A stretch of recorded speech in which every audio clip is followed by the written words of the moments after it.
Siapa sih di sini yang nggak pingin lunas utangnya?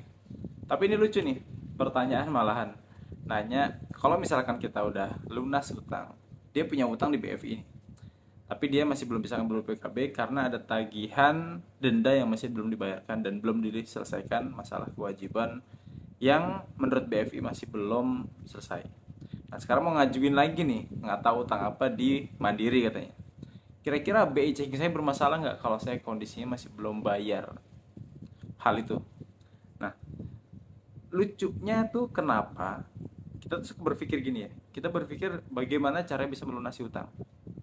Tapi begitu udah lunas, kita pengen utang lagi. Memang utang itu membuat kita jadi candu, jadi pingin utang lagi. Siapa nih di sini yang udah utang, misalkan kendaraan, mobil atau motor gitu ya. Begitu lunas, harganya udah turun kan.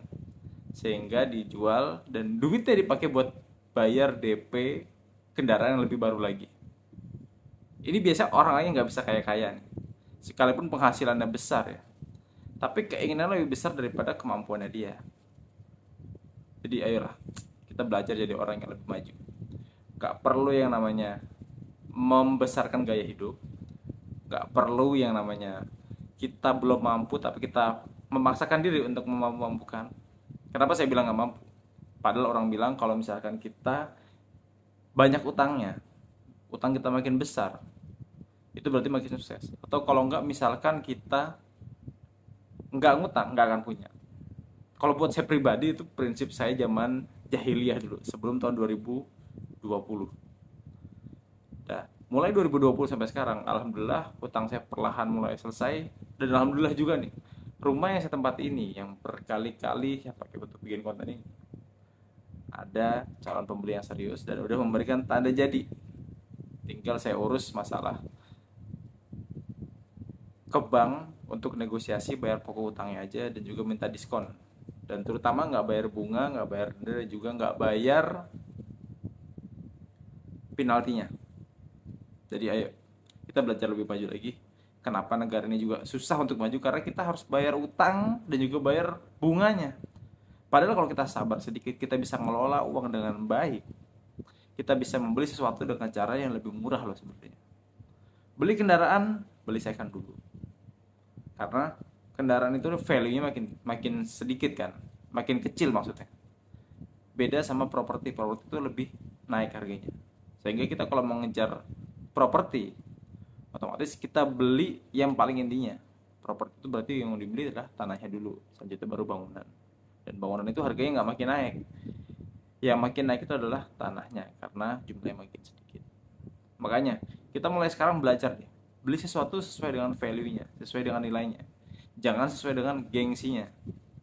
Kalau kayak gitu terus, saya yakin kekayaannya seberapapun gak akan lebih besar daripada para konglomerat itu.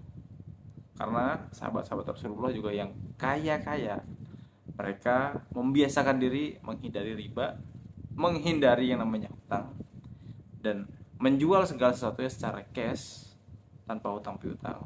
Supaya apa? Cash flow-nya cepat. Walaupun modal kita kecil, kalau perputaran kita cepat tanpa diutang-utangin, otomatis bisnis kita bisa perlahan makin maju dan semakin besar, dan mudah-mudahan makin barokah tanpa adanya utang, terutama utang riba. Karena kita ada dua fokus nih. Kalau kita punya usaha tapi sistemnya ada utang piutang. Yang pertama kita fokus membesarkan bisnis, yang kedua kita fokus naik utang. Nah kalau fokus kita aja udah nggak fokus nih, kepecah. Sehingga apa? Ya kita untuk membesarkan usaha ini otomatis butuh modal yang besar. Karena makin besar bisnis harus makin besar modalnya. Sedangkan kalau kita bisnis dengan modal apa adanya, otomatis keuangan kita walaupun sedikit ada margin nggak ketahan karena ada tempo dan segala macamnya, sehingga itu bisa dipakai langsung untuk pengembangan usaha ke depannya. Sehingga apa? Kita nggak perlu modal yang besar dari luar, hanya modal dari orang-orang yang mungkin percaya sama kita dan ingin menanamkan modal mungkin sama kita dengan cara bagi hasil, untung bagi untung, rugi bagi rugi.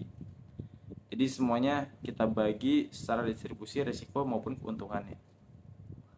Teman-teman, biasakan hidup tanpa utang, hidup apa adanya, beli sesuai value, sesuai nilainya, bukan sesuai dengan gengsi dan keinginan kita, sehingga kita bisa lebih berkah buat keluarga kita, untuk karyawan-karyawan kita, atau minimal untuk keluarga kita, sehingga kita bisa lebih tenang dan kita bisa membantu orang lain yang membutuhkan pertolongan kita untuk bisa diselesaikan masalah keuangannya. Karena hutang piutang itu adalah masalah mindset dan masalah bagaimana cara kita mengatur keuangan. Oke, terima kasih. Assalamualaikum warahmatullahi wabarakatuh.